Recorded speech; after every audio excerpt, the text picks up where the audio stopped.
হিমালয় কন্যা নেপাল,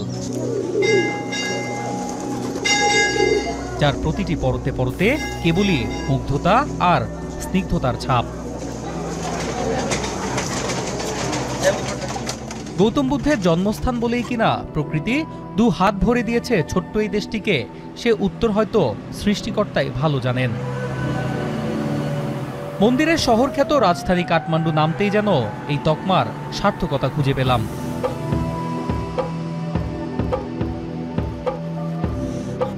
গগনচুম্বী পাহাড়ে ঘেরা কাঠমান্ডুর ত্রিভুবন আন্তর্জাতিক বিমানবন্দর থেকে বেরোতেই দেখা মিলল বিশ্বের সবচেয়ে বড় শিব মন্দিরগুলোর একটি, ইউনেস্কোর বিশ্ব ঐতিহ্যের স্বীকৃতি পাওয়া পশুপতিনাথ মন্দিরের।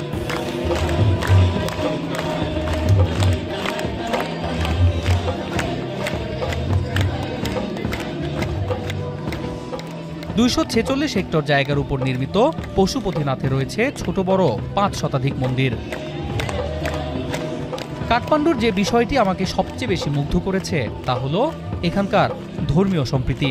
এক সুতোয় গাঁথা দুটি ধর্ম, হিন্দু ও বৌদ্ধ। শহরের অলিগলি যেদিকেই চোখ যায় দেখা মিলবে অসংখ্য ছোট বড় প্রাচীন মন্দির ও প্যাগোডা। গোটা রাজধানী যেন হিন্দু ও বৌদ্ধ ধর্মের সম্প্রীতির অনন্য এক মেলবন্ধনের প্রতীক।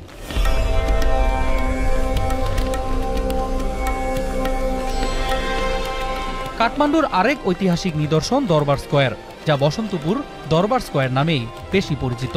কাঠমান্ডু উপত্যকার 3টি দরবার স্কয়ারের একটি এটি। শহরের প্রাণকেন্দ্রে অবস্থিত এই দরবার স্কয়ারে মল্ল রাজা ও শাহ রাজাদের কীর্তিগাথা ও রাজবাড়ির স্থাপত্য শৈলী যেন প্রাচীন কাঠমান্ডুরই আরেক প্রতিচ্ছবি।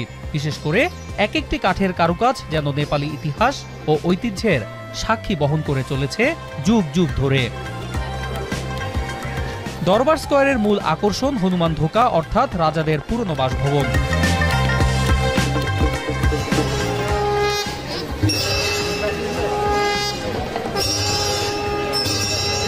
যদিও 2015 সালের ভয়াবহ ভূমিকম্পের ক্ষত এখনো পুরোপুরি কাটিয়ে উঠতে পারেনি এই দরবার স্কয়ার।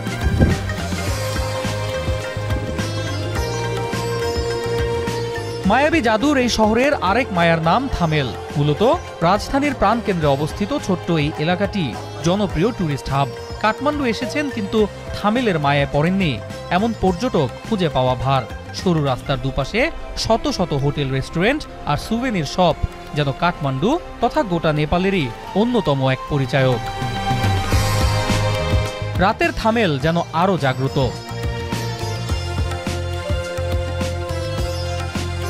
সন্ধ্যা নামার সাথে সাথেই প্রকৃত রূপে ধরা দেয় এলাকাটি। রাত যত গভীর হতে থাকে, বিদেশি পর্যটকদের পদচারণায় ততই মুখর হতে থাকে থামেলের রাস্তাঘাট।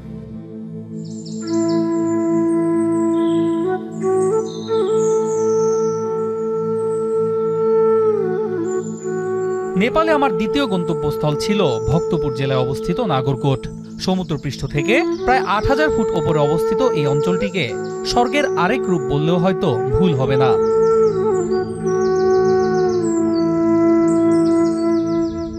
পাহাড়ের কোলঘেঁষা আঁকাবাঁকা পথ বেয়ে যখন নাগরকোট যাচ্ছিলাম, মনে হচ্ছিল স্বর্গে যাবার রাস্তা বুঝি এমনই হয়।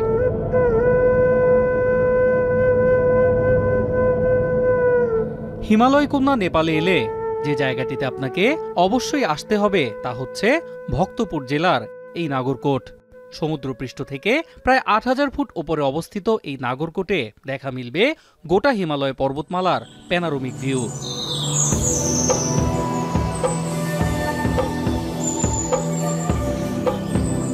কাঠমান্ডু উপত্যকার আরেক বিস্ময়ের নাম চন্দ্রগিরি পাহাড়। থানকোটে অবস্থিত এই পাহাড়ের চূড়ায় যেতে হলে আপনাকে চড়তে হবে ক্যাবেল কারে। পাড়ি দিতে হবে প্রায় 2.5 কিলোমিটার রাস্তা। ভূমি থেকে এই ক্যাবেল কারে করেই আপনি পৌঁছে যাবেন 9000 ফুট ওপরে অবস্থিত চন্দ্রগিরির চূড়ায়। আর এখান থেকেই দেখা মিলবে গোটা কাঠমান্ডু উপত্যকার অবিশ্বাস্য রূপ।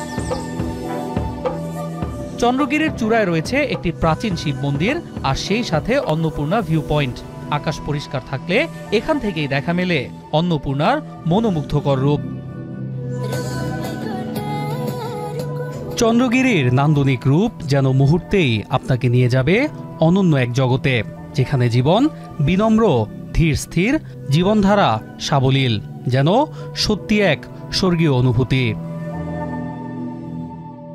অন্যয় কর্মকার, এখন, কাঠমান্ডু, নেপাল। মাঠের অলরাউন্ডার আমি, আর ঘরের allrounder Tylox. Tylox toilet cleaner, clean মানেই টাইলক্স।